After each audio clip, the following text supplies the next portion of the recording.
शानी foundation की ओर से आयोजित वेबिनार की इस श्रृंखला में आपका स्वागत है। मैं हूं डॉक्टर मुकेश कुमार। दोस्तों, जैसा कि आप जानते हैं कि आज के वेबिनार का विषय है कला की आज़ादी और दायित्व। अब ये जो कला की आज़ादी का सवाल है, ये बहुत उलझा हुआ है और अलग अलग समय पर लोगों को, समाजों को, देशों को परेशान करता रहा है। बल्कि ये कहा जाए कि इसका कोई सर्वमान्य समाधान खोजा ही नहीं जा सका है, या शायद खोजा भी नहीं जा सकता, क्योंकि हर समाज की अपनी धारणाएं होती हैं, मान्यताएं हैं, और वो एक दूसरे से टकराती भी रहती हैं। शार्ली द्वारा पैगंबर मोहम्मद के कार्टून छापने और उसके जवाब में की गई हिंसक वारदातों ने एक बार फिर से हमें इस प्रश्न से दो चार कर दिया है। फिर से ये पूछा जा रहा है कि क्या कला की आज़ादी की कोई हद होनी चाहिए, और अगर होनी चाहिए तो वो क्या हो सकती है और उसे कौन तय करेगा आखिर। इसी से जुड़ा सवाल कला से जुड़े दायित्व का भी है, क्योंकि कई बार अभिव्यक्ति की निर्बाध स्वतंत्रता तनावों और हिंसा को जन्म देती है, जैसे के मामले में हम देख रहे हैं। लेकिन ये मामला भी सेल्फ सेंसरशिप में जाकर उलझ जाता है। आज हम इन्हीं उलझे हुए सवालों से जूझने की कोशिश करेंगे। देखेंगे कि हिंदुस्तान के कलाकार, लेखक, पत्रकार इस मुद्दे को कैसे देखते हैं, कैसे समझते हैं, और वो क्या हमें कोई राह सुझा पाने की स्थिति में है नहीं। तो आज के इस वेबिनार में हिस्सा लेने के लिए हमारे साथ हैं जाने माने शायर एवं वैज्ञानिक गौहर रजा साहब, सुपरिचित कार्टूनिस्ट, लेखक, चिंतक राजेंद्र धोड़पकर साहब, वरिष्ठ पत्रकार एवं चित्रकार निधीश त्यागी, इस्लामी मामलों के जानकार विद्वान मौलाना तौसीफ साहब भी हमारे साथ हैं, और पेरिस से जुड़ रही हैं फिल्मकार और पत्रकार निहारिका। तो सबसे पहले मैं सारे पार्टिसिपेंट से ये निवेदन करना चाहूंगा कि इसे पारंपरिक वेबिनार के तौर पर न देखा जाए, एक परिचर्चा के रूप में लेते हैं। एक आपसी संवाद है, और इसको जो तयशुदा नियम होते हैं उसके हट बीच में कभी भी आप हस्तक्षेप करें, प्रश्न करें, आपस में भी करते हैं। इस फॉर्मेट पर हम लोग आज बातचीत करेंगे। तो सबसे पहले निधीश जी, मैं आपके पास आ रहा हूं। मैं ये जो पूरी बहस है कला की स्वतंत्रता का, उसकी हदों का, और शार्ली एब्दो के कार्टून के बाद जो परिस्थितियां बनी हैं, दुनिया भर में हंगामा हुआ है, इस्लामी दुनिया में विरोध और तमाम तरह की बयानबाजियां हैं, और दूसरी तरफ फ्रांस है जो अपने मूल्यों की रक्षा के लिए खड़ा है। दो स्थितियां हैं और दोनों ऐसा लगता है कि टकराव की तरफ बढ़ रही हैं। लोग इसे क्लैश ऑफ सिविलाइजेशन से भी जोड़ रहे हैं। हम एक कार के तौर पर इसको किस तरह से देखें? धन्यवाद। मुझे लगता है कि कला का मेरे ख्याल से काम ही ये है कि उन सारी चीजों को जुबान देना जो कि अभी तक जिसके बारे में हम सोचते तो रहे हैं पर कहते नहीं रहे हैं। और इसमें जैसे तो दो बहुत अच्छी पंक्तियां हैं। एक हमारे छत्तीसगढ़ के मुक्तिबोध की है कि व्यक्ति के खतरे उठाने पड़ेंगे, और कहते हैं बोल की लब आने दे। तो इसके बीच में कहीं ये भी है कि कई बार उसके बहुत एक्सट्रीम से उसको लोग रिस्पॉन्स उस आर्ट को, खास तौर पर इधर जो हम देखते हैं कि कि अगर ईश्वर है तो उसे किसी तरह के प्रोटेक्शन या एक तरह की इसकी जरूरत है, या फिर हम इस समय जिस दुनिया में हैं उस दुनिया में जो धर्म जहां पर बहुसंख्य है वही खतरे पे है। ये आप देखिए, पाकिस्तान में इस्लाम खतरे में लंबे समय से है, इधर हिंदुस्तान में हिंदू खतरे में आ चुका है, आने लगा है इस बीच जो है। अमेरिका में जहाँ चुनाव हो रहे थे इस समय, वहां पर ईसाइयत खतरे में आ चुकी थी, और वो ट्रंप उसके बेस पे जो है 48% वोट लेके चले आए। तो धर्म अपने आप में मेरे ख्याल से एक खुद को एक्सपोज भी करता है जब वो इस तरह से रिस्पॉन्ड करता है किसी एक विचार को। वो विचार असुविधाजनक हो सकता है, वो एक सवाल कर सकता है आप पे, और उस सवाल से आप किस तरह से डील करते हैं, ये वो दिखाता है कि वो धर्म एक्चुअली मतलब वो धर्म हमारे लिए बना, मनुष्य के लिए बना था, या मतलब मनुष्य उसके लिए एक तरह का एक फॉर्डर की तरह है उसमें जो है। तो दोनों बातें हैं। मुझे एक और बहुत नायपॉल ने एक बार बहुत मजे लेते हुए सलमान रुश्दी पर एक कहा था कि एक फतवा जो है वो भी एक तरह का लिटरेरी क्रिटिसिज्म है, जो कि मेरे ख्याल से जो उन्होंने बहुत सारी वाहियात बातें की नायपॉल साहब ने, उनमें से एक ये भी मुझे लगती है कि बहुत ही अजीब सी और कि आप एक बात इस तरह से कह रहे हैं, पर एक बात सलमान रुश्दी ने भी कही थी कि जो मुझे लगता है मुझे बहुत बार बार मैं याद रखता हूँ इस बात को, कि जो हमने सोच लिया एक बार, वो चाहे किसी के बारे में भी है, चाहे वो चाहे विज्ञान हो या भगवान हो या ईश्वर हो या समाज हो, हमारा अतीत हो, अगर हमने सोच लिया तो उसको हम फिर अब अनसोचा नहीं कर सकते। वो फेसबुक का लाइक और अनलाइक नहीं है, वो सोच लिया तो फिर वो कहीं ना कहीं दर्ज हो जाता है। और मनुष्य का जो पूरा इवोल्यूशन है वो उस दर्ज होने के साथ साथ है। जैसे कि कभी एक ऐसा हुआ कि एक आदिवासी ने एक माइनर के खिलाफ आवाज उठाई, एक दलित ने एक बात कही, मतलब कबीर दास थे बनारस में बैठे हुए, जो मतलब पंडितों को रोज जो है चटकाते थे अपनी बातों से। तो एक तरीका ये था कि हम कबीर को एक गला काट देते, और दूसरा तरीका ये है कि हम उसकी बात को कहें और उससे जो कि एक सभ्य या एक शालीन समाज में, एक विचार मुखी समाज में जो होना चाहिए कि वो आप उस बारे में बात कर ले और जमता है तो जम। दूसरी सबसे आखिरी बात शायद ये भी है कि किसी को जरूरत नहीं कि वो कोई आपके अगर आपको धर्म इतना प्यारा है या जो भी, हमको कुछ चीजें हो सकती जो कि हमारे लिए असह्य नहीं हो सकती, तो हम जरूरी हम उसकी तरफ देखें।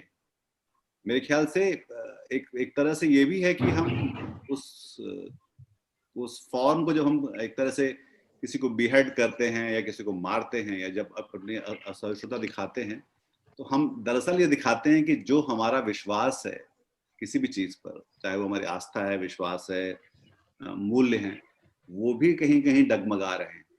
ये उनकी कमजोरी ज्यादा है बजाय इस बात की जिसने वो उस फॉर्म को लेकर सामने आया था। जी, लेकिन मैं एक प्रश्न और है निधीश जी आपसे कि आज़ादी के, हम कला की आज़ादी के बारे में बात कर रहे हैं, और जो दूसरे तरफ से है कि आपको क्या इतनी आज़ादी हो सकती कि आप दूसरे को इंसल्ट करें, उसको अपमान। तो ये यहाँ जाकर मामला फंस जाता है। आहत भावनाओं की राजनीति हमारे देश में बहुत चल रही है, हम उससे भी वाकिफ हैं। वर्ल्ड के जो बहुत से देश बहुत उत्तेजित होकर प्रतिक्रियाएं कर रहे हैं, उनके खूनी राजनीति क्या है वो भी हम जानते हैं, और इस्लामी दुनिया की राजनीति को भी हम जानते हैं। लेकिन सवाल उठता है कि जब इस तरह से मूल्य टकराते हैं और हिंसा का जन्म होता है, तो क्या कहीं आज़ादी को चुनौती दी जा रही है, या आज़ादी की कहीं कोई सीमा भी है? ये सवाल उठ रहा है, इस पर आपकी क्या राय? मुझे लगता है कि आजादी की कोई सीमा नहीं। आजादी का मतलब यही होता है कि अगर हमने एक मनुष्य ने कुछ सोचा और एक कुछ किया या कुछ बनाया, तो उसको जगह मिले। ये आपके ऊपर है कि आप वो किताब ना पढ़ें, आप वो कार्टून ना देखें, आप वो फिल्म नहीं देखिए। ये कैसे हम कह सकते हैं कि बाकी लोग भी ना देखें और उसको हम मार डालें? मतलब ये अपने आप में ही, मतलब ये ऐसी बात है ना कि जैसे कि पहले लोग साइंटिस्ट को मारते थे या क्रिएटिव लोगों को मारते थे। मेरे ख्याल से लड़ाई इस बात, फॉल्ट लाइन ये नहीं है कि क्लास ऑफ सिविलाइजेशन और ये सब जो है, ये सब हमारे अपने एक्सक्यूजेस है। मुझे लगता है फॉल्ट लाइन है हम आगे की तरफ देख रहे हैं और आगे की मनुष्य की तरफ देखते हैं, या हम अपने पीछे की लकीर पीटना चाहते हैं। और हर बार आप देख लीजिए, जहां जहां भी पीछे की तरफ लकीर पीटी जाती है, तो हम हमेशा वहां पे बूढ़े लोग तय कर रहे होते हैं। कोई आके फतवा दे देता है, कोई पंडित बोल देता है, कोई कुछ कर देता है। सब पुराने लोग हैं कि हमारे मूल्य ऐसे। अब चाहे वो हाथरस में हो रहा, मतलब हाथरस कैसे अलग है पेरिस की घटना से, मुझे बताइए।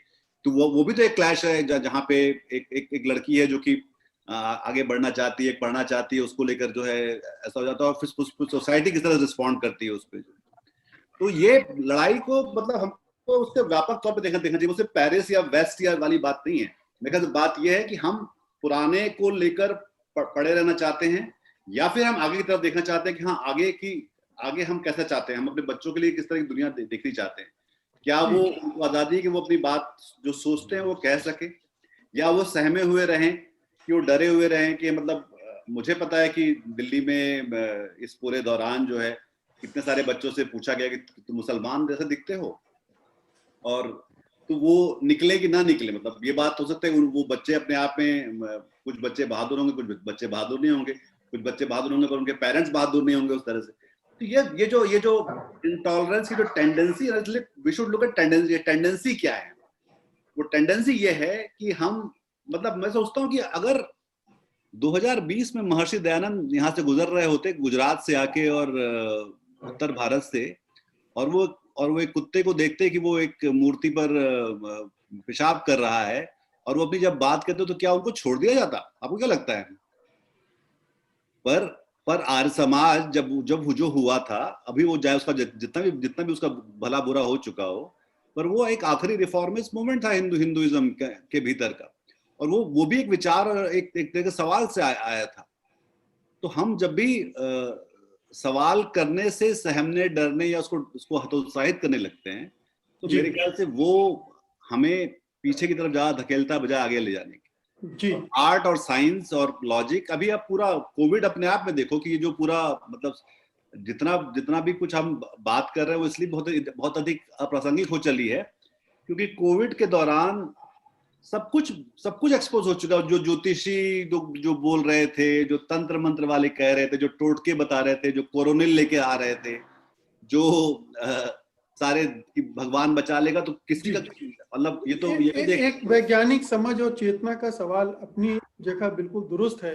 गौहर रजा साहब, हम लोग सब चाहते हैं कि लोगों का से जो सोच है वो तार्किक हो, तर्क संगत ढंग से सोचे हो और पिछड़ेपन से मुक्त हो, लेकिन बहुत सारे समाज अलग अलग स्थितियों में है, अलग अलग अवस्थाओं में है। तो एकदम से क्या सबसे उम्मीद की जा सकती है? और जब तक वो नहीं बदलते हैं तब तक क्या इस तरह के टकराव लाजमी है? देखिए, मैं ये बात लगातार कहता रहा हूं कि अगर ह्यूमन हिस्ट्री को देखा जाए तो वो पूरी की पूरी इस तरह लिखी जा सकती है कि क्लैश ऑफ आइडियाज होते रहे। और मैं जो कुछ फ्रांस में हुआ, या जो कुछ हिंदुस्तान में हो रहा है, या जो कुछ पाकिस्तान में हो रहा है, उसको क्लैश ऑफ आइडियाज की तरह से ही देखता हूं। और अभी निधीश भाई ने बिल्कुल सही बात कही है कि उसके लिए कुछ लोगों को कुर्बानियां देनी हो।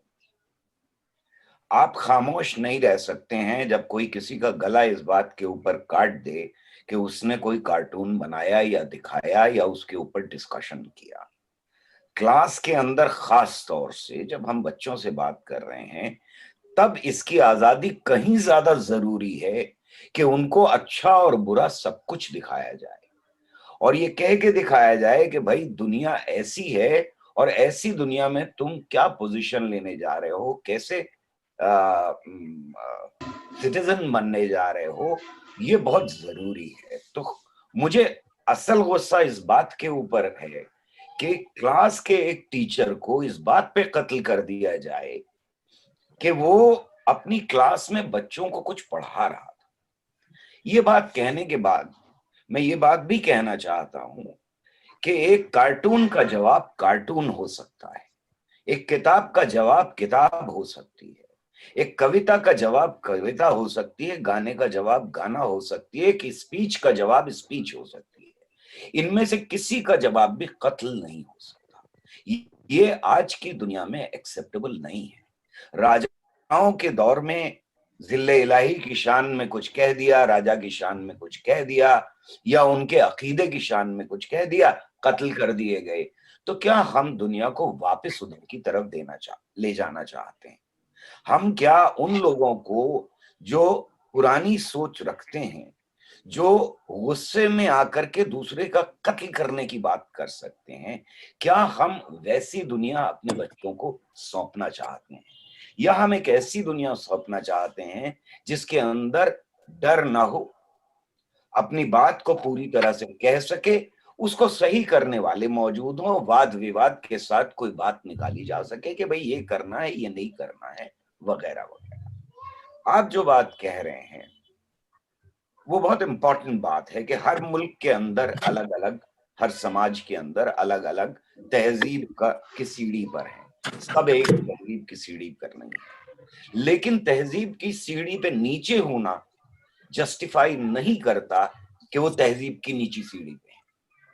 उन्हें भी ऊपर की सीढ़ी के ऊपर चढ़ने के लिए मौके दिए जाने चाहिए और ये वाद विवाद होना चाहिए, इसे हम रोक नहीं सकते।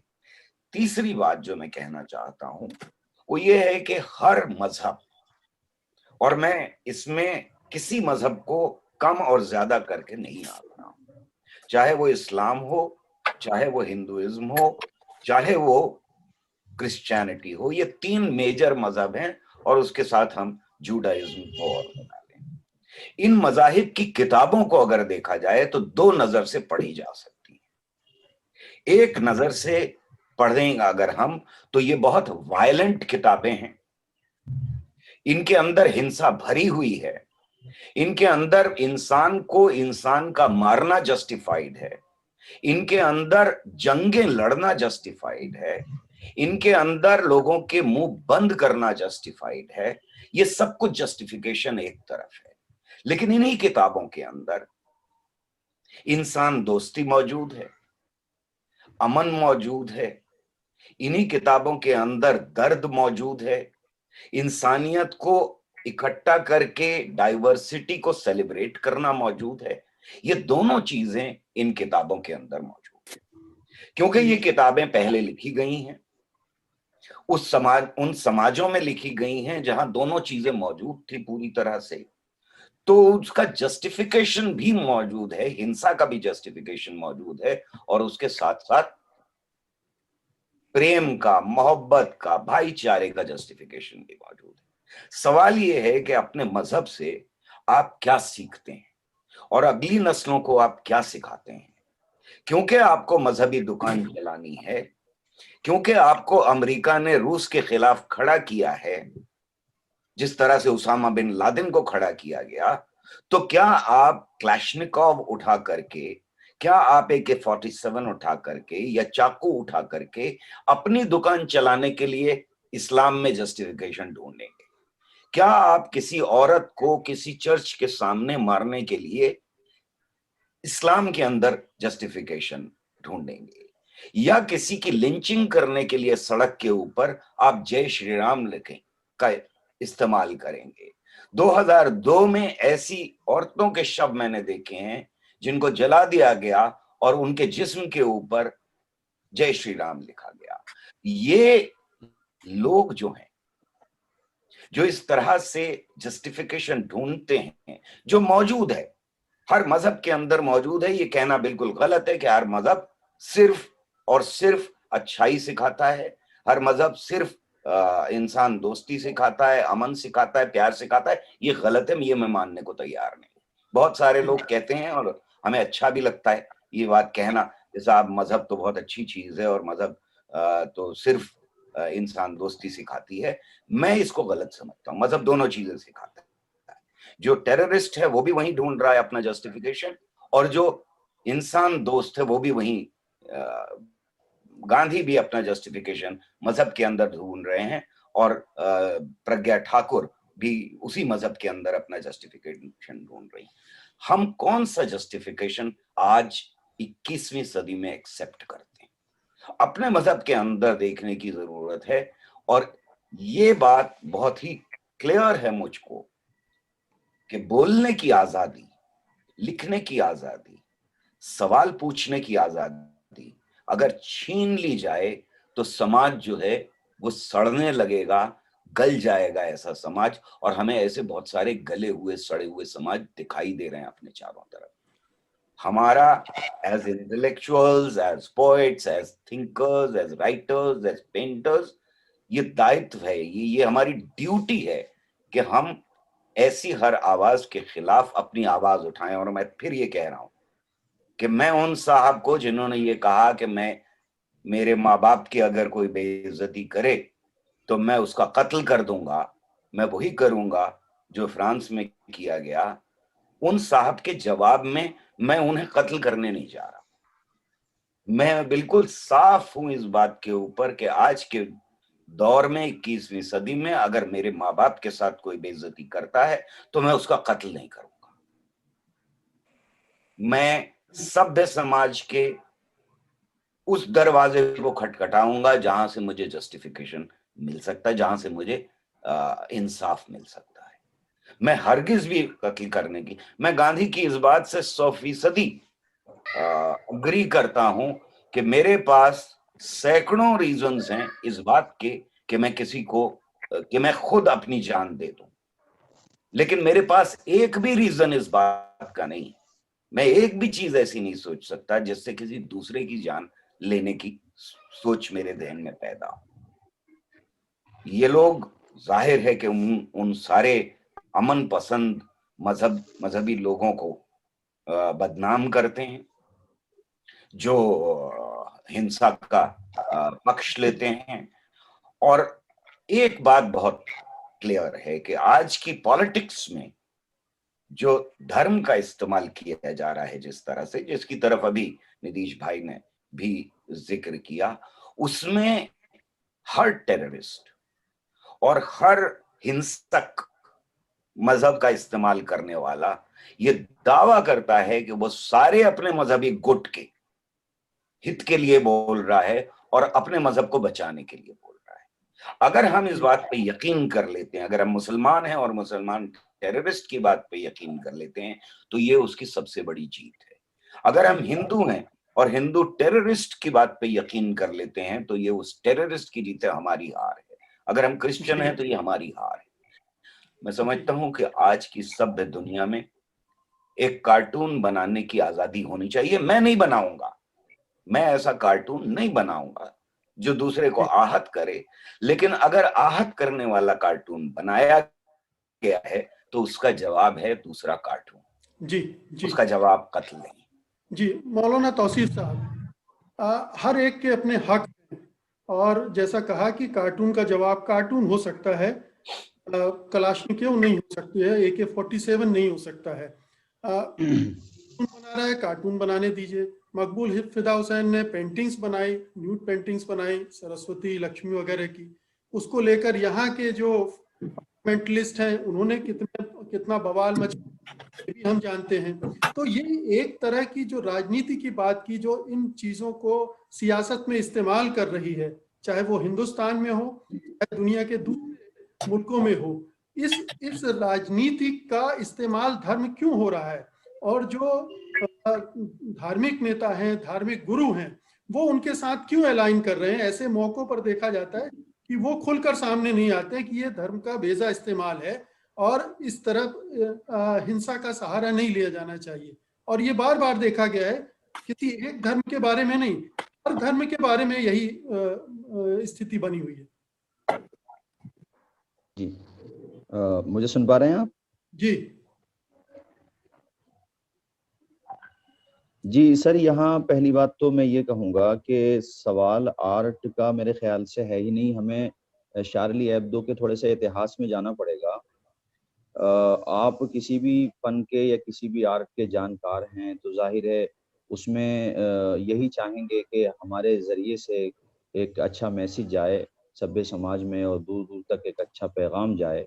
लेकिन जब हम शार्ली एब्दो की तरफ जाते हैं तो यहाँ पर आप तमामी बुद्धिजीवी उपस्थित हैं, तो मैं समझता हूँ कि इस तरफ भी देखेंगे कि वो पहले ही से काफ़ी कंट्रोवर्शियल उधर रहा है, पहले ही से। मतलब ये कोई ऐसा नहीं कि एक इत्तेफाक था, बल्कि आप इसकी गहराई में जाएँगे तो इससे पहले भी वहाँ काफ़ी कंट्रोवर्सी रही है इसी को लेकर के। तो मैं यहाँ एक चीज़ ये बहुत ही विनम्रता पूर्वक अर्ज़ करूँगा आपसे कि भई आप जो है खुद भी इस बात को देखें कि थोड़ा-सा कि हमको मालूम है कि हम अगर इस तरफ जाते हैं तो एक कम्युनिटी है जो इसको अलाउ नहीं करती है और उसपे पहले काफ़ी कंट्रोवर्सी हो चुकी है, पहले भी काफ़ी विवाद हो चुके हैं। तो आप बार-बार उसको करना, एक तो ये होता है कि चलिए भई हमने किया, आपको पसंद नहीं आया और आपने जो एकदम से उसको गलत यानी नेगेटिव आप हो गए, तब तो ये है कि भई आप थोड़ा-सा बर्दाश्त कर सकते हैं कि आप जो है इतना भी बर्दाश्त नहीं कर सकते, हमारी बात नहीं सुन सकते।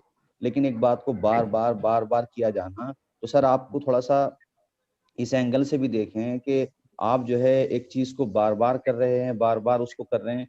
तो सर इस चीज को, चूंकि यहाँ मैं इस बात को रोक के ये भी अर्ज करूँ, शायद आपके इल्म में होगा, आप तमाम हजरात किताबों को पढ़ते हैं कि कुरान शरीफ में जब हम देखते हैं तो हमारे मसीही बिरादरान, यानी जो खुद को हजरत ईसा अलैहिस्सलाम से मंसूब करते हैं, क्रिश्चियनिटी जिनको हम कहते हैं, क्रिश्चियन भाई हैं हमारे वो, तो यहाँ मैं एक चीज़ ये बता दूं कि पूरे कुरान शरीफ में कोई भी सूरा, यानी जो एक टाइटल होता है हमारे यहाँ कुरान शरीफ में सूरत का, तो कोई भी सूरा किसी इस्लामी मतलब किसी हमारे प्रोफेट मोहम्मद सल्लल्लाहु अलैहि वसल्लम की ना तो माँ के नाम पे है और ना ही उनकी किसी वाइफ के नाम पे है। कुरान की एक सूरा जो महिला के नाम पे आई है वो हजरत ईसा की माँ मरियम के नाम पे है।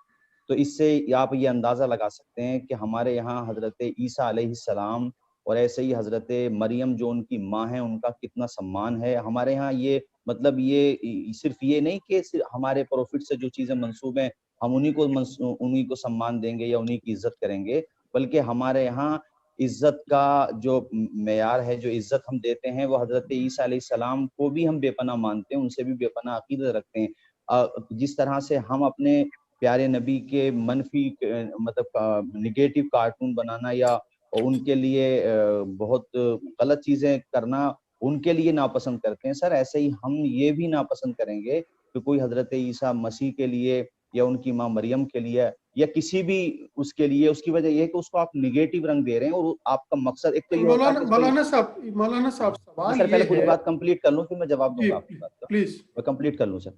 मैं ये कह रहा हूँ तो ऐसा नहीं कि मैंने शुरू में भी कहा कि आर्ट आपने बना दिया, चलिए कि भाई हमने बनाया था, आपको पसंद नहीं आया कोई बात नहीं, लेकिन सर आप शार्ली एब्दो के थोड़ा इतिहास में जाकर के देखें कि ये लोग एक मतलब भाई आप इसको बार बार रिपीट कर रहे हैं, बार बार रिपीट कर रहे हैं। सर ये मुझे इस पे आपत्ति है कि आप जो है आर्ट के और भी तरीके हो सकते हैं या और भी चीजें हो सकती हैं, तो हम सिर्फ इसी पर नहीं एहतजाज हमारा है, बल्कि हम ये कहते हैं कि आप ऐसी चीजें मतलब इससे गुरेज उनको भी तो करना चाहिए। सर मैं ये कहना चाह रहा हूँ, बस मेरा इतना कहना है। नहीं, सवाल ये है कि जब उन्होंने कार्टून छापे तो उनकी प्रतिक्रिया हुई, हत्याएं हुई, अब वो मानते हैं कि अभिव्यक्ति की स्वतंत्रता हमारा मूल्य है और इसकी रक्षा के लिए हम सारे जोखिम उठाएंगे, आप हमले करते रहो, हम अपनी जगह पर खड़े रहेंगे। तो ये एक चैलेंज भी वो कर रहे हैं कि हमारी जो आज़ादी है उस पर हम हमला बर्दाश्त नहीं करेंगे। और आप देखिए कि ठीक है, अगर ये हम चर्चा कर रहे हैं चार्ली एब्दो के कार्टून के मुतल्लिक, लेकिन ऐसी बहुत सारी चीजें होती रही हैं। सलमान रुश्दी की किताब को लेकर कितना हंगामा हुआ, वो तो बार बार नहीं छपी, तो एक बार लिखी गई, और भी ऐसी बहुत सारी चीजें होती। ठीक है, तो ये जो अगर आपको नापसंद है आप मत देखिए, आप रिएक्ट मत कीजिए, आप अपना काम कीजिए। आप जब नहीं सर ये आपने जब आप उसके पक्ष में खड़े होते हैं तो हिंसा के पक्ष में भी खड़े हुए दिखते हैं आप। नहीं सर मैं ये कह रहा हूँ इंटरनल आप क्या फीलिंग रखते हैं, आपकी क्या आइडियोलॉजी है, आप अपने लोगों में क्या कहते हैं, उसमें हम उसमें मसला नहीं है। आप अपने तौर पे जो रखते हैं आइडियोलॉजी आप जानिए, वो ठीक है, लेकिन आप मेरे दरवाजे पर आकर के मुझसे ये कहेंगे कि मतलब मैं आपकी माँ को या मैं आपके बाप को ये कहता हूँ वो कहता हूँ, तो सर आप इसका भी तो सोचिए कि भाई आप मेरे दरवाजे पे आकर के मुझसे क्यों कह रहे हैं। भाई आप अपने तौर पे आपको जहां करना है इंटरनल आपको क्या सोचते हैं, आपकी आइडियोलॉजी क्या है, कोई बात नहीं है, आजादी आपको जो है बहैसियत इंसान बिल्कुल, हम बिल्कुल भी नहीं कहेंगे कि हम आप भी आपको पाबंद क्यों करेंगे। खुद कुरान शरीफ ने भी कहा लकुम दीनुकुम वलिय दीन, आप अपने दीन पे चलिए हम अपने दीन पे चलते हैं, लड़ाई झगड़े की कोई भी जरूरत नहीं है। या आपकी अपनी तहजीब है हमारी अपनी तहजीब है, टकराव सर तब होता है जब मैं आपके दरवाजे पे जाकर के आपको हर्ट करता हूँ। गौहर साहब कुछ प्रश्न करना चाह रहे हैं। गौहर साहब, मैं सिर्फ इतना ही कहना चाहता हूँ कि अगर जी गौहर साहब बताएं। मैं उस कार्टून के फेवर में नहीं हूँ, बुरे कार्टून हैं मेरी नजर में, बुरे कार्टून हैं। जैसे कोई पेंटिंग मुझे बुरी लग सकती है, जैसे मुझे कोई कविता बुरी लग सकती है जो मुझे आहत करती हो, जो मेरे जज्बात को भड़काती हो। मेरा काम यह है कि मैं उस कविता को जलाऊं, मैं उस कविता को प्रोटेस्ट करूं, मैं जाऊं। मेरी कविता के साथ भी हो चुका है कि मेरी कविता एक जलाई गई थी, तो जलाया था, बहुत अच्छा किया भाई, आपको बुरी लगी बहुत अच्छी बात है कि आप अपना प्रोटेस्ट दर्ज कर रहे हैं। लेकिन आप मुझे मारने के लिए आ जाएं, आप मेरा कत्ल करें, ये ना तो इस्लाम में जायज है, ना किसी भी मजहब में जायज है। हालांकि मैं अपनी बात पे वापस लौटता हूं कि हर मजहब हिंसा भी सिखाता है और हर मजहब भाईचारा। नहीं गौहर साहब, 1 मिनट मुझे इजाजत देंगे आप? जी, मैं सिर्फ आपसे ये चाहता हूं कि आप एक लफ्ज ये कह दें गौहर साहब, कत्ल करना जो है वो गलत है, बस इतना कह दें तो मेरे दिल को ठंडक हो जाएगी। वो बहुत बुरा था, कार्टून बहुत बुरा था, वो आदमी बहुत बुरा था, वो सब कुछ था, मैं मानने को तैयार हूं, लेकिन कत्ल उससे ज्यादा बुरा था, बस इतनी बात है। जी मौलाना साहब। जी गौहर साहब, मैंने शायद आपने उस पहली दफा में भी आपने ये जुमला बोला कि मजहब जो है हिंसा सिखाता है, तो सर ये इसका पहले जवाब दूं, उसके बाद फिर मैं दूसरी बात का जवाब देता हूँ। मजहब जो है ना सर, देखिए आपने दो आपके स्टूडेंट हैं, आपने दोनों को मैथ का सवाल दिया, एक ने सवाल सही किया, दूसरे ने गलत किया। जाहिर सी बात है दूसरे से सवाल करने में गलती हुई, तो उसको आपने गलत नहीं बनाया, बल्कि उसने सवाल को समझा ही नहीं। इसकी वजह ये हुई कि उसने जो है गलत उसका जवाब दिया, वरना मजहब हिंसा नहीं सिखाता। ऐसी आपने जंगों का भी जिक्र किया या उसमें और भी चीजों का, तो वो सब कंडीशनल हैं, उस वक्त के हालात के पेशे नजर हैं, वरना मजहब जंग नहीं सिखाता है ना। ये तो मजबूरी की सूरत है, या इस तरह की सूरत हाल जब पेश आ जाए, उस सूरत के एतबार से जंगों का जिक्र किताबों में आया है, वो मैं मजहब के एतबार से कह रहा हूँ, वरना मजहब ये नहीं कहता कि आप जंगे सिखाओ। कुरान शरीफ में तो सर आपकी मालूमात के लिए भी अर्ज कर दो, और हो सकता है आपके इल्म में हो, 7वें पारे में ये आयत आई है, अल्लाह ताला ने इरशाद फरमाया, वला तसुब्बुल लज़ीना यदऊना मिन दूनिल्लाहि फयसुब्बुल्लाह अदवन बिगैर इल्म, यानी तुम दूसरों के माबूदों को गाली न दो। ये कुरान शरीफ कह रहा है, तुम दूसरों के माबूदों को गाली न दो। हमारे साथ और भी पार्टिसिपेंट जुड़े हुए हैं, उनकी हिस्सेदारी हम चाहेंगे, लेकिन गौहर साहब ने एक छोटा सा प्रश्न किया, उसका जवाब दे दें। आप जो कत्ल किया गया, जो हिंसा की गई, उसकी मजम्मत करेंगे क्या? करते हैं? नहीं सर, हिंसा की तो हिमायत कोई भी नहीं करता है। हिंसा की हिमायत कौन करता है? नहीं, मजम्मत करते हैं क्या? गलत है? नहीं सर, मैंने आपसे कहा हिंसा की हिमायत कोई नहीं करता, तो जाहिर सी बात है हिमायत नहीं कर रहा, तो ये तो हर कोई कहता है। लेकिन सर इसमें आप चीज ये भी उसमें ये भी ऐड कीजिए कि ऐसी परिस्थिति जो पैदा हो गई है, और फिर वो एक नौखेज बच्चा था या कम उम्र था, लेकिन सामने जो टीचर थे कम से कम वो जो है एक तो ये होता कि एक दफा उन्होंने दिखाया, चलो कि भाई आपको इतने हैं कि आपने एकदम से, लेकिन वो वहां बाज़ाब्ता ऐसा होता रहा है पहले ही से। सर आप इसको भी तो देखिए ना, इस चीज को भी ऐड कीजिए इसमें, ये कह रहा हूं मैं। साहब, ये एक स्थिति बनी है, एक खास समुदाय, एक खास धर्म के लोग कुछ चीजों से आहत होते हैं, और बार होती हैं तो और आहत होते हैं, और फिर वो एक जगह जाकर वो हिंसा में तब्दील होने लगती है।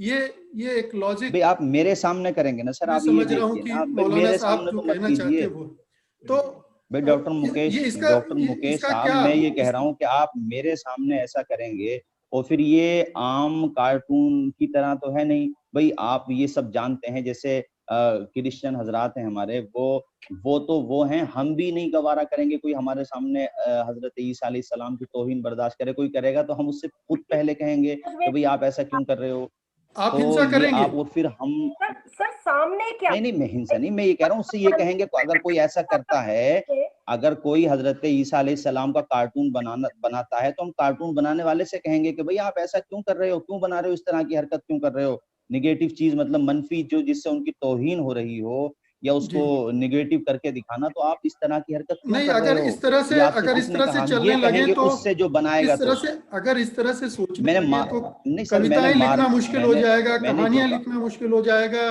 कोई भी क्रिएटिव जाके थम जाएगा, और कार्टूनिस्ट की भी ढोलककर साहब आप भी नहीं डॉक्टर साहब, तो कविताएं चाहता हूं मैं, नहीं सर, मैं ये कह रहा हूँ कविताएं, दूसरे गेस्ट को भी सुनिए, कविता जी अब ढोलककर साहब कविताएं लिखने का ये मतलब तो नहीं।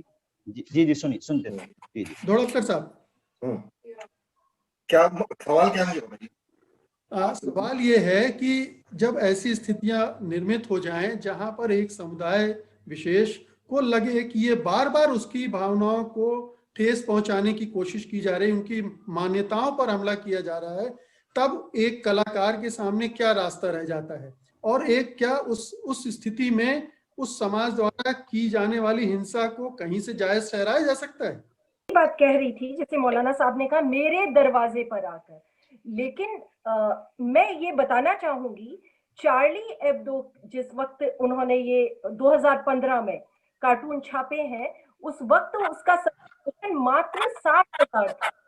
60,000 पूरी दुनिया के अरबों लोगों में 60,000 लोगों तक वो प्रतियां पहुंच गई थी, जिसमें से मैं मानती हूं कि काफी सारे लोग उससे सहमत नहीं होंगे। सिर्फ 60,000 प्रिंटेड कॉपियां थी। आप 60,000 लोगों को आप ये कैसे कह सकते हैं कि उन्होंने वो आकर आपके दरवाजे पर डाला या आपके घर पर नॉक कर कर आपको दिखाया? इस्लाम का विरोध तो हर जगह होता रहा है, कई जगह पर हमारे हिंदुस्तान में ही इसके वो है, आम बातचीत में आपको लोग हिंदुओं का, इस्लाम का और कैथोलिज्म का सबका विरोध करते हुए दिख जाएंगे। तो ये आपके घर पर आकर कोई नॉक, ये एक बात नहीं, वो 60,000 लोगों को पॉपुलर आपने बनाया। जब ये हमला हुआ उसके बाद उस अखबार की 50 लाख तक प्रतियां बिकी हैं, और जो इंटरनेट सब्सक्रिप्शन था वो 10,000 से बढ़कर 2,20,000 हो गया एक दिन में। तो मतलब बढ़ाया किसने है? अपने घर तक तो आप लोग लेकर आए हैं, वो तो अपने कोने पर अपना काम कर रहा था, तो वो आपके घर पर वो नहीं आया है, आप लोग लेकर आए हैं दरवाजे पर। मेरा बस आंकड़ों के माध्यम से बताना था। हाँ, तो मैं ये कह रहा था कि एक तो ये ख्याल रखना चाहिए कि दुनिया का जो इवन धर्मों का जो इतिहास है वो दरअसल सीमाएं तोड़ने का और विद्रोह का ही इतिहास है। वो परंपरा के पीछे दौड़ने का इतिहास नहीं है। हम जिन लोगों को याद करते हैं, बुद्ध को याद करते हैं, हम ईसा को याद करते हैं, हम मोहम्मद साहब को याद करते हैं, ये वो लोग थे जिन्होंने अपने जमाने में अपने समाज के जो स्थापित मूल्य थे उनसे विद्रोह किया था, और उन्होंने उस वक्त जो चीज उन्हें गलत लग रही थी उसका विरोध किया था। कबीर को हम याद करते हैं, हमें याद नहीं कि कबीर के पीछे जो मुल्ला पंडित पढ़े थे या मुल्ला पढ़े थे वो कौन थे। हमें कबीर मालूम है, हमें तुकाराम मालूम है, तुकाराम की पानी में डुबाई वो उनको हम नहीं जानते। तो हमेशा मनुष्य जाति जो तरक्की करती है वो विद्रोह से करती है, और हमें विद्रोह को, क्योंकि अगर हम आगे नहीं बढ़े, यदि हम इनमें सीमाएं नहीं तोड़ी, तो हम कहीं नहीं पहुंच सकते। मनुष्य जाति हमेशा सीमाएं तोड़ के आगे बढ़ी। दूसरी बात यह है कि जो एक ये थे सूफी थे बहुत बड़े, बायजीद बिस्तामी, उनका एक किस्सा है जो फरीदुद्दीन अत्तार की किताब तज़किरातुल औलिया में है। वो किस्सा है, मतलब हो सकता है कि सच वो ना हो, लेकिन वो उसमें है। ये बायजीद बिस्तामी के पड़ोस में एक यहूदी रहता था जो उनसे बड़ा प्रेम करता था, बहुत इज्जत करता था उनकी। तो बायजीद की जब डेथ हुई तो वो बहुत रोया। तो मुसलमानों ने उससे कहा कि भाई तुम जब बायजीद से इतना प्यार करते थे तो मुसलमान क्यों नहीं हो गए? तो उसने कहा कि ऐसा है कि इस्लाम अगर वो है जो बायजीद जिसको फॉलो करते थे, तो वो फॉलो करना मेरे बस की नहीं है,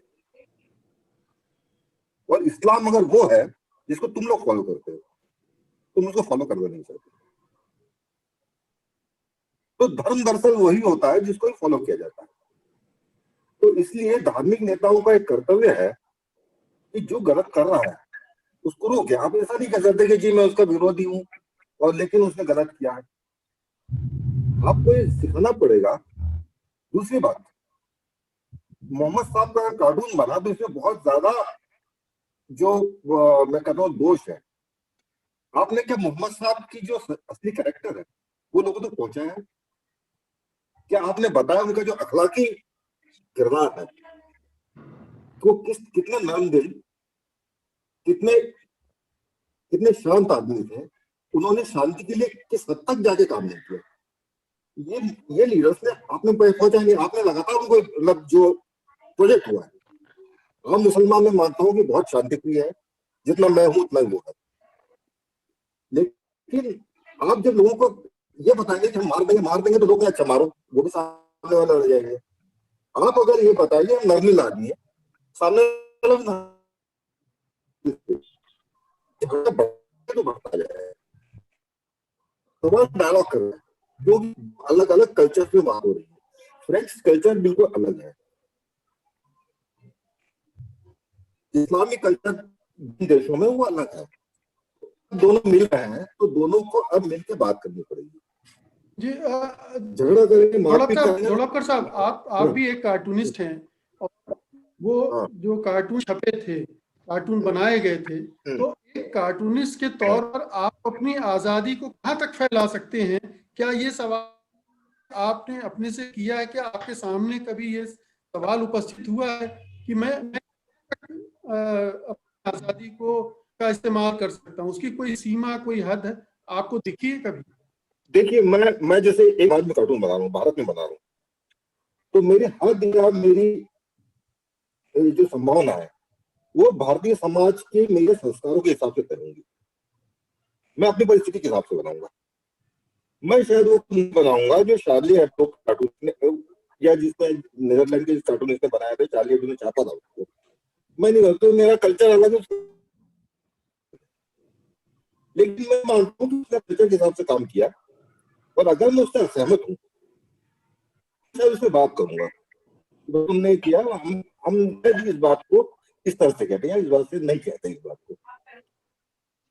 अगर मुझे करना, क्योंकि वो आदमी, मैं जानता हूँ कि वो उस आदमी की, वो आदमी एक अलग कल्चर में पैदा हुआ, एक अलग कल्चर में लिखा है, एक अलग समझना पड़ेगा कि हम दोनों दो दुनिया के आदमी हैं, दो अलग अलग भाषा बोल रहे हैं, दो अलग अलग कल्चर हैं। तो मैं नहीं समझूंगा, मैं कहूंगा कि ये मेरी तरह से क्यों नहीं बोल रहा, ये मेरी तरह से क्यों नहीं समझ रहा, तो बड़ी गड़बड़ बात होगी। दुनिया में यानी 6-7 अरब लोग हैं, अलग अलग कल्चर के लोग हैं, वो अलग अलग तरह से सोचते हैं, और जरूरी नहीं कि वो अपने लेवल पे वो सही सोच रहे हैं। मार दो तो इससे कोई चांस नहीं। जी जी, मुझे बात करनी होगी जी। ये फ्रांस का, जहां पर इस तरह की आज़ादियां बहुत महत्वपूर्ण मानी जाती हैं, उनकी रक्षा के लिए वहाँ के राष्ट्रपति खड़े होते हैं, पूरा समाज उसके लिए प्रतिबद्ध लगता है। लेकिन उसी समाज का हिस्सा मुसलमान भी हैं जो सालों साल से वहाँ रह रहे हैं। तो बात है कि वो उस कल्चर को में रच बस नहीं पाए हैं। क्या ये जो दूरियां हैं वो क्यों हैं? क्या ये बदले हुए समय की दूरियां हैं, या उन दोनों समाजों के बीच में कोई तालमेल नहीं बन पाया और बार बार टकरा रहे हैं? मैं आप ही की बात से इसको एक्सप्लेन करना चाहूंगी। देखिए, यही फ्रांस की खूबसूरती है कि आप यदि उनके कल्चर को नहीं अपनाना चाहते हैं तो आप स्वतंत्र हैं अपने तरीके से अपना जीवन जीने के लिए, लेकिन आपको यहाँ के लोग इजाजत हरगिज नहीं देते हैं कि यदि आप किसी दूसरे से खुश नहीं है तो आप उसका सर कलम कर दें। उसको अपनी आजादी है अपनी बात कहने की, अपने तरीके से कहने की। आपको ना पसंद है, आप विरोध करिए, संवैधानिक तरीके से करिए, आपको उसकी भी आजादी है। यहाँ पर कितने कितने इस्लामिक संगठन प्रोटेस्ट करते हैं। आए दिन आपको एफिल टावर पर लोग मिल जाएंगे जो बड़े ग्रुप्स में आते हैं और अधिकारों के लिए की अपनी मांग करते हैं, और ये कहते हैं कि यहाँ पर रंग भेद है, यहाँ पर जाति भेद है, और यहाँ पर रेसिज्म बहुत पैर पसार रहा है और इसका हम विरोध करते हैं।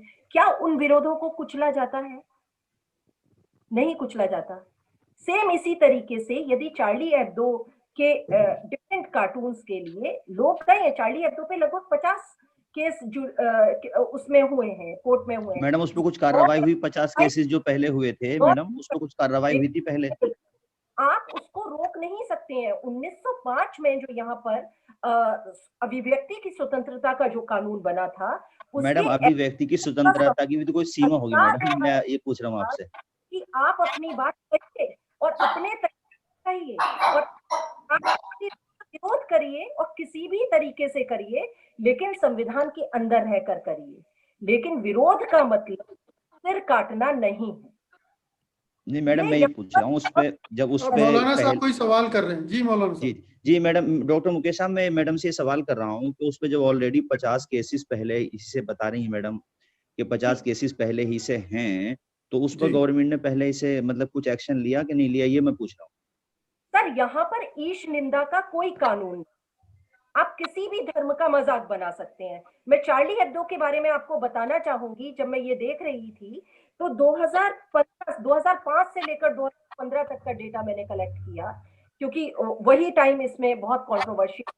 उस वक्त सिर्फ 1.3% जो साहित्य है वो इस्लाम के विरोध में छपी है, और इससे कहीं ज्यादा इसमें ईसाई कैथोलिक के विरोध में छपी है, उसके बाद ज्यूइश के विरोध में छपी है, और डिफरेंट पॉलिटिकल मैटर्स को लेकर छपी है। 1.3% सिर्फ जो सामग्री है उसने इसको इतना कंट्रोवर्शियल बना दिया। और आप एक बात समझिए, चार्ली हेब्दो का जो लीडर था वो 68 में, जब यहाँ पे मे 68 जो एक सामाजिक क्रांति हुई, उसके बाद जो यंग वंस थे जैसे स्टूडेंट्स और प्रोफेसर यूनिवर्सिटी का जो ग्रुप होता है, उसमें ये पॉपुलर था। और जिस वक्त भी 2015 में इस पर अटैक हुआ है, उस वक्त इसका सर्कुलेशन मात्र 60,000 था। सर अरबों की जनसंख्या है, ये सिर्फ 60,000 लोगों तक पहुंच रहा है, और उसमें से भी जैसे मैंने देखा वो कार्टून, तो मैं उससे सहमत नहीं थी उस कार्टून से बिल्कुल भी। मेरा वो तरीका कभी किसी भी मत को विरोध करने। निहारिका जी, वो सवाल ये था मौलाना साहब का कि वो जो केसेस हुए चार्ली हेब्दो पर, उनका क्या हुआ? सर वो कुछ मैडम मैं ये सवाल करना चाह रहा हूँ कि उन्होंने सिर्फ इसी चीज को क्यों चुन रखा है कि वो धर्म के भाई उनके लिए और भी तो बहुत सारे काम हैं करने के जो वो कर सकते हैं, उनके मुल्क में और भी, जैसा कि डॉक्टर दूसरा व्यक्ति नहीं डॉक्टर ना करे, बात लड़ाई यही है। कोई नहीं पहले व्यक्ति के लिए ये तय नहीं। मैं मिसाल के तौर पे आप अभिव्यक्ति की आजादी की मैडम को सीमा है आपके नजदीक या नहीं है, ये पूछ रहा हूँ बस। देखिए मैं कुछ कहना चाह रहा हूँ।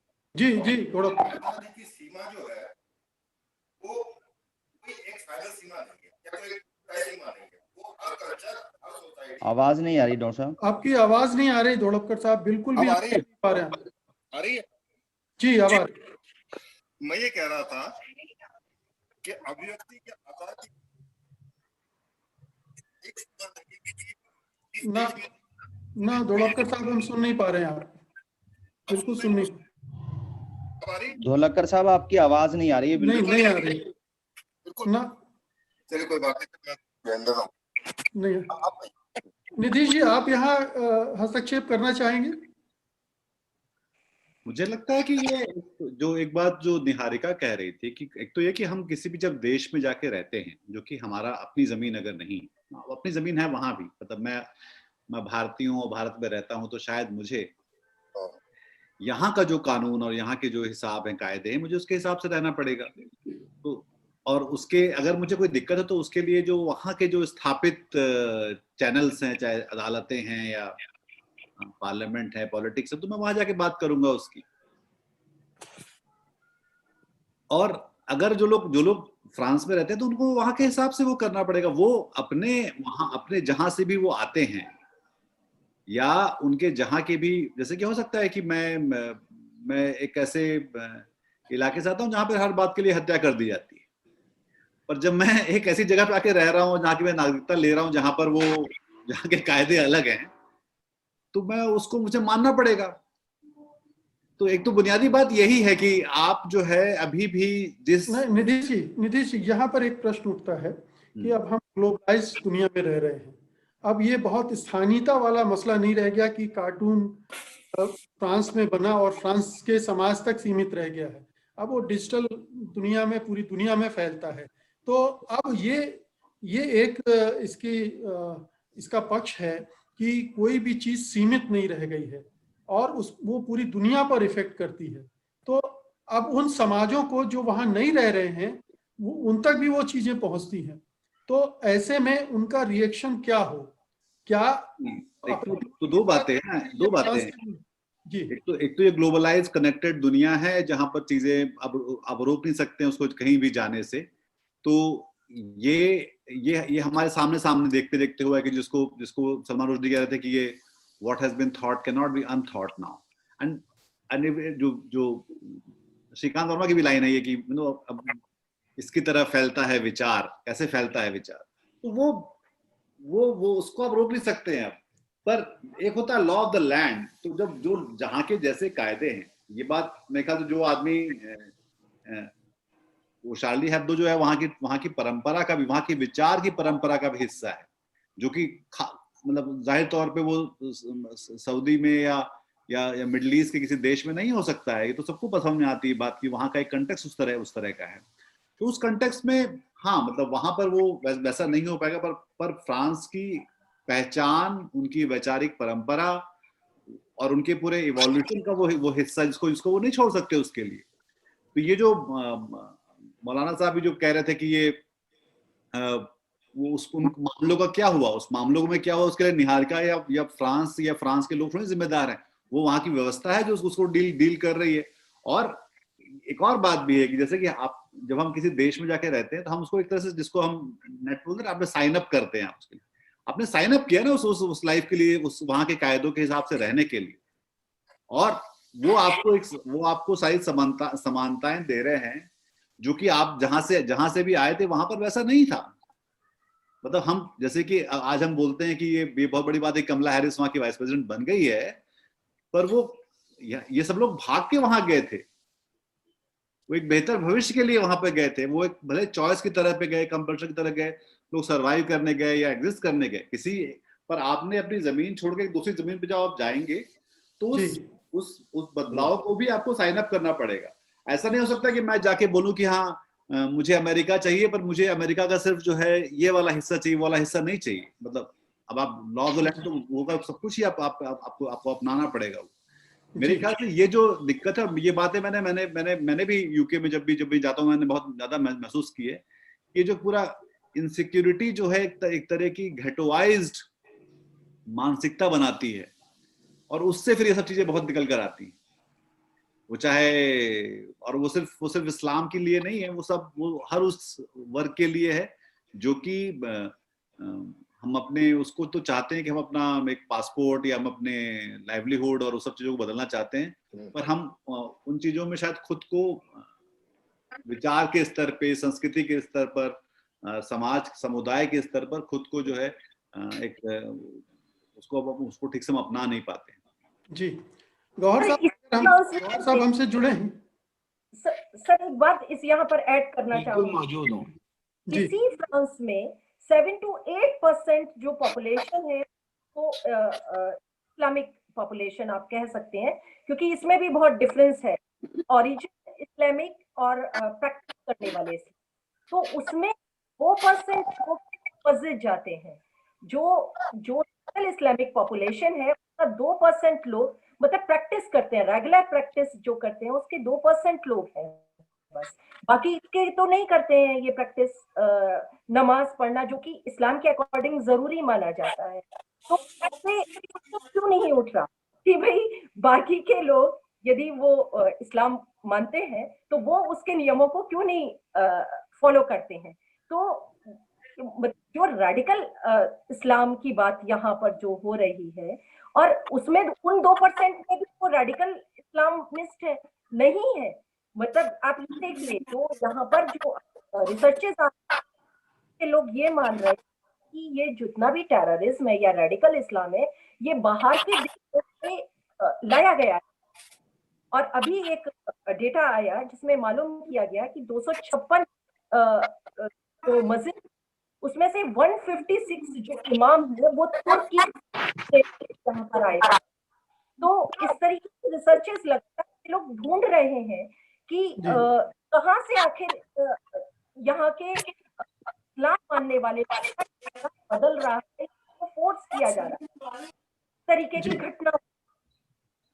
जी गौर साहब, मैं आपसे ये जानना चाह रहा हूँ कि जिस तरह से हर धर्म अपनी को आहत जल्दी महसूस कर लेता है या अपनी भावनाओं को, अपनी मान्यताओं को थोपने की कोशिश करता है, वो धर्म कभी, नास्तिकता भी एक विचार है, नास्तिकता को भी प्रोटेक्ट किया जाना चाहिए, इस बारे में कोई विमर्श करने के लिए तैयार नहीं है। नास्तिकता हिंदुस्तान में भी कभी कोई परंपरा थी, चारवाक की परंपरा थी, लेकिन अब उसको स्वीकृति नहीं मिलती है समाज में।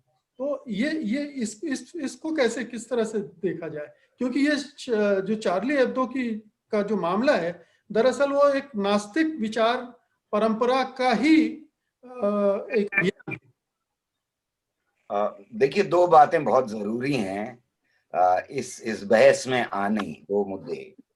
एक तो अगर हम सवाल उठाने पे पाबंदी लगा दें, अगर हम आजादी को लिमिट कर दें, तो फिर ये दुनिया जो है वो यूनिवर्स का सेंटर ही रहती, और गलीलियो को जिस तरह से प्रताड़ित किया गया, वो धर्म के नाम पे ही प्रताड़ित किया। तो आज तक अगर धर्म उस वक्त का लिया जाए और फिर बाद में ब्रूनो को जला दिया गया ये कहने के ऊपर कि दुनिया, हमारी धरती जो है वो चक्कर लगाती है, तो सीमाएं अगर हम लगाएंगे तो जाहिर है कि एवोल्यूशन खत्म हो जाएगा, बंद हो जाएगा, और जितनी सीमा लगाएंगे उतना ही एवोल्यूशन कम होगा।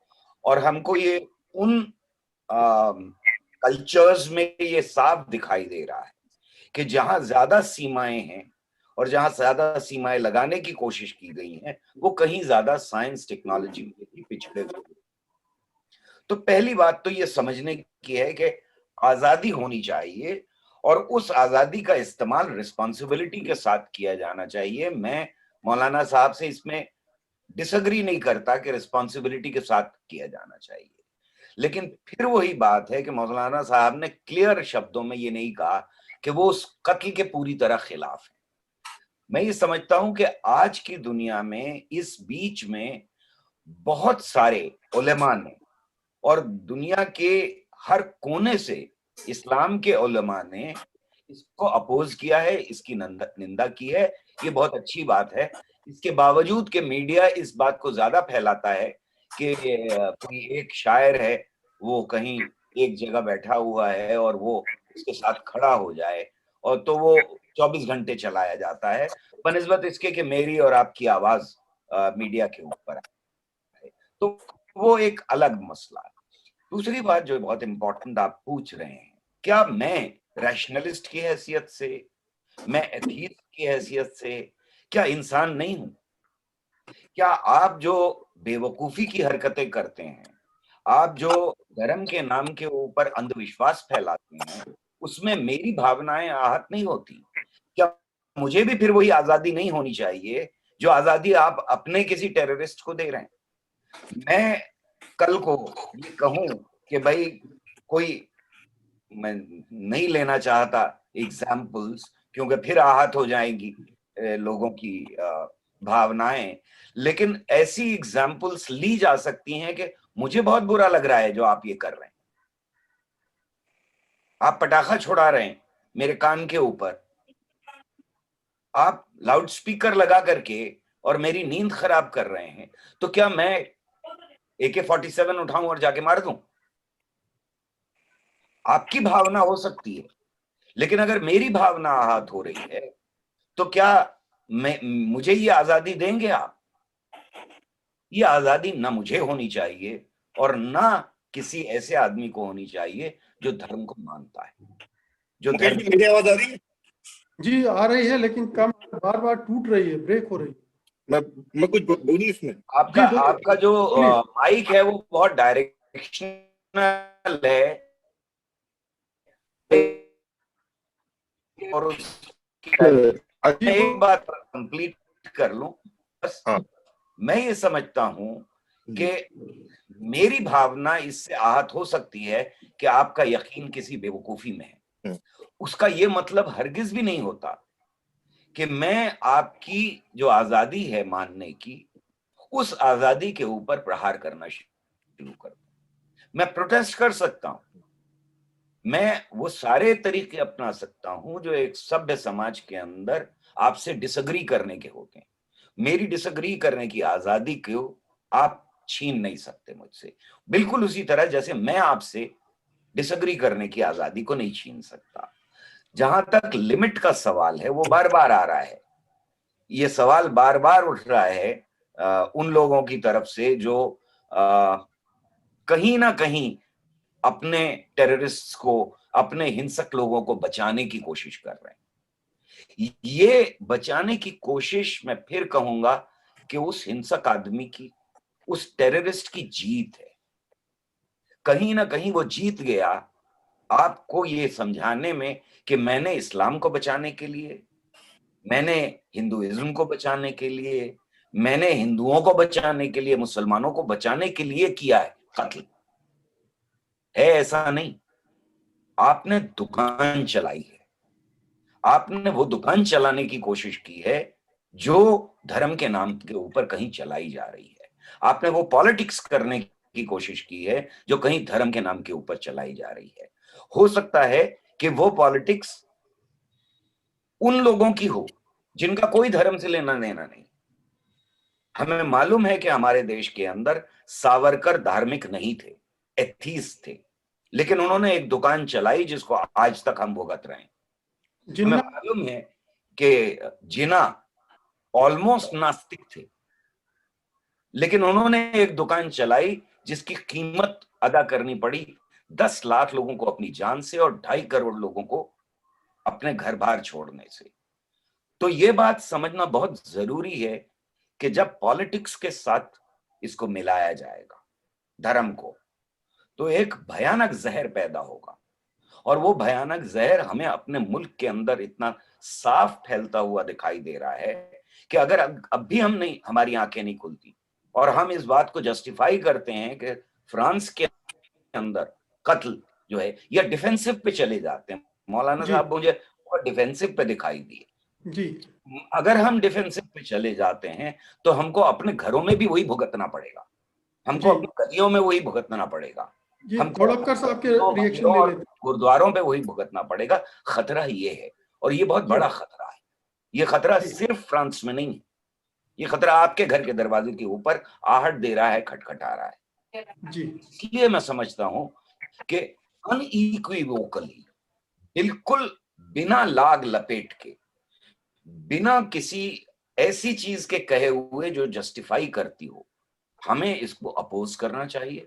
हमको इसके खिलाफ खड़ा होना चाहिए। और खिलाफ खड़े होने का मतलब मेरा वही है कि हम सभ्य तरीके से इस तरह के कत्ल गारत गरी के खिलाफ खड़े हों, आवाज उठाएं। अगर लिख सकते हैं तो लिखें, कार्टून बना सकते हैं तो कार्टून बनाएं, पेंटिंग कर सकते हैं तो पेंटिंग करें, और इसकी आजादी की मांग भी करें।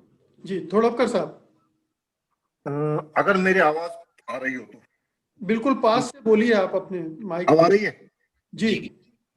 मैं ये कह रहा था कि गवर्नर रजा साहब ने जो एक उसी को मैं आगे दरअसल मुझे लगता है कि आप जैसे ही मुंह ऊपर करेंगे वैसे ही आवाज कम हो जाएगी। अब आएगी नीचे जी।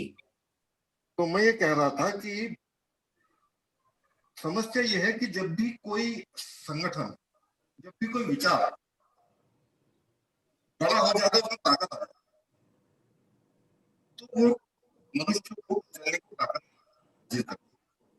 और ये सिर्फ धर्म के साथ नहीं होता, ये बहुत सारे नास्तिक विचारों के साथ। नहीं, हम नहीं सुन पा रहे हैं धोड़पकर साहब, आपकी आवाज को बिल्कुल भी नहीं आ रही है। अब आ रही है? जी बोलिए। आ रही है क्या? हाँ आ रही है। सप्लाई करी होगी। जी बोलिए। तो मैं ये कह रहा था जी कि हमें ये नहीं भूलना चाहिए कि 20वीं शताब्दी फिर चली गई। चली गई। बात करती, मेरी आवाज नहीं आ रही तो अच्छी बात है, मुझे भी कोई जी मैं इस चर्चा को अब मैं खत्म करूंगा। बिल्कुल इस सवाल के साथ, निहार का इतना सारा विवाद हो गया है और निश्चित रूप से फ्रांस में एक ऐसा माहौल बना है जिसमें इस्लाम और जो फ्रांसीसी समाज है वो आमने सामने खड़ा हो गया है।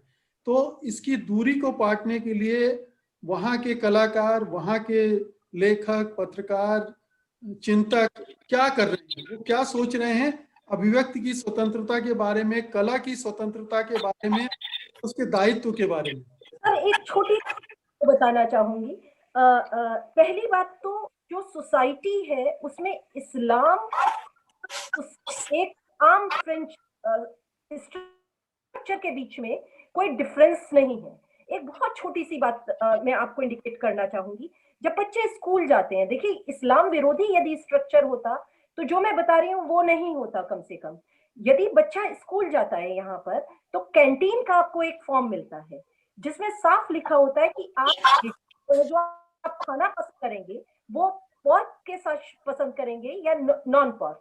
और ये निश्चित रूप से उस इस्लामिक भावना को ध्यान में रखकर ये रखा गया है कि जिससे किसी बच्चों का जो घर पर रेजिम है वही कंटिन्यू रहे। ये और किसी धर्म विधा नहीं है स्कूल्स में। तो यानी कि सोसाइटी लगातार फंक्शनल है लोगों को अपने अंदर इंटीग्रेट करने के लिए, और इंटीग्रेट है और कोई क्वेश्चनिंग नहीं है। आप किस तरीके से इस घटना के बाद समाज देख रहा है वो भी मैं आपको यहाँ के इसका रिएक्शन बताना चाहूंगी, क्योंकि वहीं से बच्चे बड़े होते हैं और स्कूल्स यहाँ पर मैंडेटरी हैं बच्चों के लिए।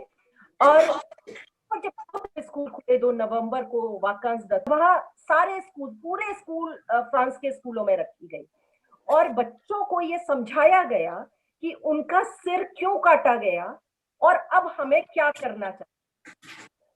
ये और बच्चों ने उस पर पोएम्स लिखी बहुत आपसी सद्भाव के लिए, अभिव्यक्ति की आजादी के लिए और एक दूसरे का रेस्पेक्ट के लिए, कि जो डिफरेंट कलर और डिफरेंट मतों को मानने वाले लोग हैं कि उनके सम्मान के लिए बच्चों को कहा गया कि आप छोटा आप क्या सोचते हैं, आप छोटा राइटअप लिखिए, पोएम्स लिखिए और अपनी बातों को करिए। एक तरीके से इस तरीके ने जब स्कूल्स खुले, और स्पेशली वो स्कूल भी खुला सैमुअल पेटी पढ़ाते थे, हालांकि उनका जो निहारिका जी समय खत्म हो रहा है। एक आखिरी टिप्पणी छोटी सी संक्षेप में कि वहां का कला जगत क्या सोच रहा है? क्या वो कहीं ये अंदर से ये लग रहा है कि कहीं ना कहीं थोड़ा सा अभिव्यक्ति के बारे में हमें सोचना पड़ेगा, या लग रहा है नहीं हमें नहीं वो लोग अपनी स्वतंत्रता को लेकर यहाँ पर सब एक आम आदमी रिजिड है,